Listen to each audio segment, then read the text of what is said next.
I'm Kaele Yep. Stokes. I'm the Executive Director of Advocacy and Research at Dementia Australia. Basically, dementia is a neurocognitive disease. So it's a word that describes a whole lot of different diseases that cause cognitive decline. Their brain doesn't work as effectively in undertaking day-to-day activities or remembering things. And it's a progressive disease. It is actually a fatal disease. Lots of people don't realise that. It's the second leading cause of death of all Australians. People often will talk about Alzheimer's disease and use that in the same way that they talk about dementia, but Alzheimer's disease is actually one disease that causes dementia, but there's lots of others such as vascular dementia or primary progressive aphasia, which can affect people's speech. So people tend to think of it as an older person's disease, and it really isn't. So your risk factor is increased as you age. So we talk about modifiable and non-modifiable risk factors with dementia, and age is a non-modifiable risk factor. So you've got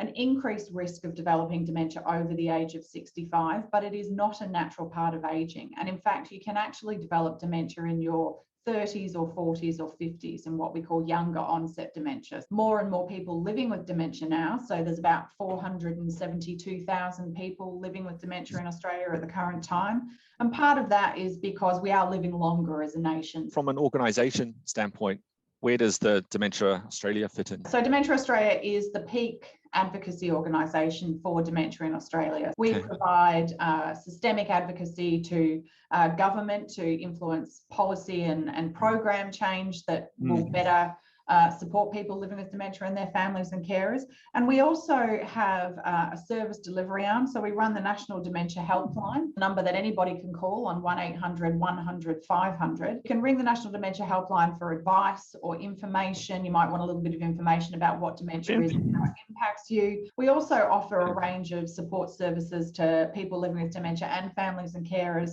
such as counselling, early intervention programs, planning that they can undertake to make sure that they can live their best quality of life. And the third arm of Dementia Australia is our Centre for Dementia Learning. So we actually work with care professionals and healthcare professionals across primary health, acute care, residential aged care, home care, so the aged care system, disability services as well, to educate people in how to best support someone living with dementia or their families and carers. So we've got a few different arms to What are the sort of big goals? What are the biggest priorities for you guys? And the first area was access to a timely diagnosis and support. So we know that people typically find it difficult to get a diagnosis of dementia. The average time frame is about 2 to 3 years for somebody to get a diagnosis of dementia. It could be up to 7 years for somebody living with younger onset dementia. It's also difficult because the system is quite disconnected, and there's a range of changes that need to really happen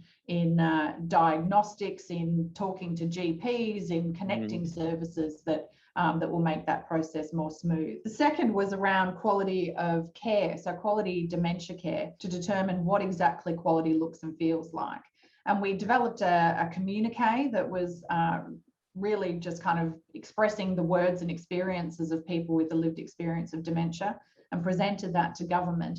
And then we held a round table where we looked at how stakeholders in the sector, so aged care providers, the Aged Care Quality and Safety Commission, government, etc., how they felt that expression of quality resonated with them, holding ourselves and the sector to account for embedding quality dementia care more consistently. And the third area is tackling discrimination, because we know that people living with dementia and their families and carers often talk about feeling isolated from their communities, not being able to engage, that their friends and family might drop off, that they feel very lonely and isolated by their diagnosis. And we've been focusing on making sure that we are addressing the discrimination that people experience as a result of their diagnosis of dementia, and start to change the community's attitude towards people living with dementia and the disease itself. It's a little bit like one person living with dementia said to me, people suddenly started talking to me really loudly and slowly as if I'm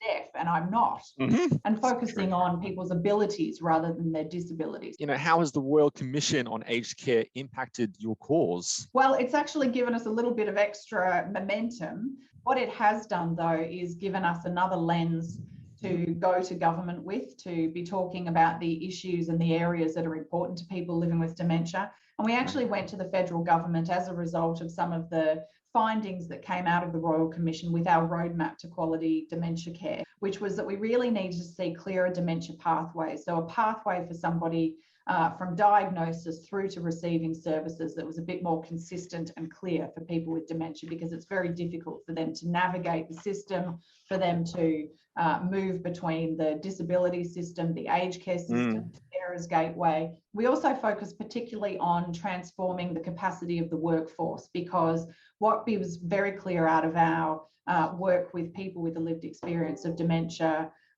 for our quality dementia care initiative was that one of the key levers that we can move is the capacity of the workforce to support someone living with dementia. Communication styles, for example, can make an enormous difference in the way that somebody interacts with a person living with dementia and the way that that person will then also respond. And also dementia-friendly design, because often, again, very simple modifications to the physical environment can make a huge difference to the autonomy and the independence of somebody living with dementia. Sometimes people will have trouble with words and identifying what the meaning of particular words are. Having images that go with the words can make a huge difference. I've heard of the dementia cafes, which I think is such a great initiative.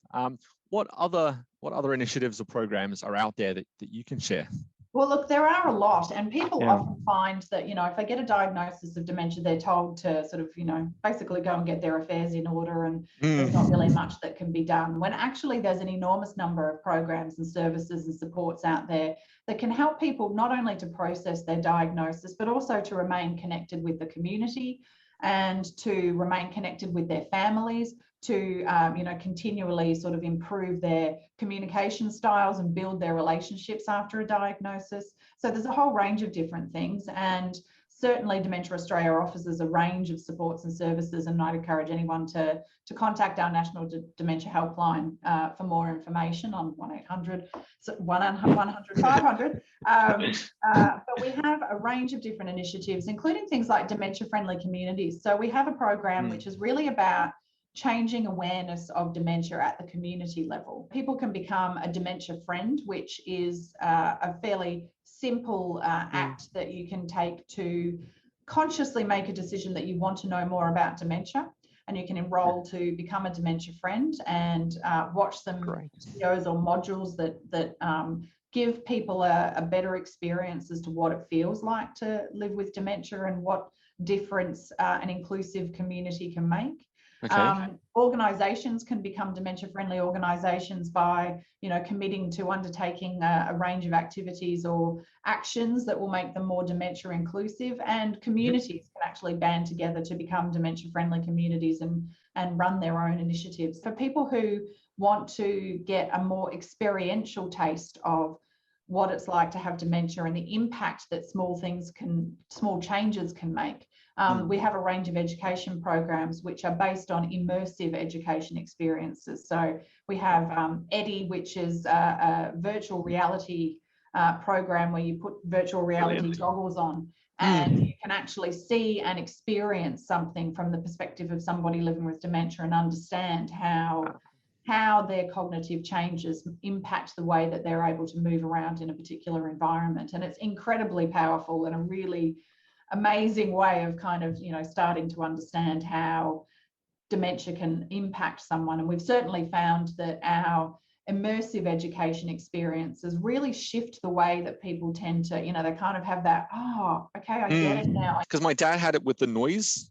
The noise was magnified for him. And there's hands. At one point he stopped wanting to get sort of wet with his hands for some reason. He's very particular on his hands. But where are those programs? So you said about the immersive experience. Is that at school level? All of them can be found if you go to Dementia Australia's website at dementia.org.au. People can find information there. We have information for people impacted by dementia directly. So we have a lot of help sheets and resources. We have guides. What can the public do to support Dementia Australia? Well, look, we're always encouraging people to get involved in increasing the awareness of dementia. Role to become a dementia friend. They can get involved in dementia-friendly community initiatives. We also have our Dementia Action Week in September, and so we normally have a range of activities, our memory walk and jog. Thank you so much for your time. No, thank you. Thanks for giving me the time.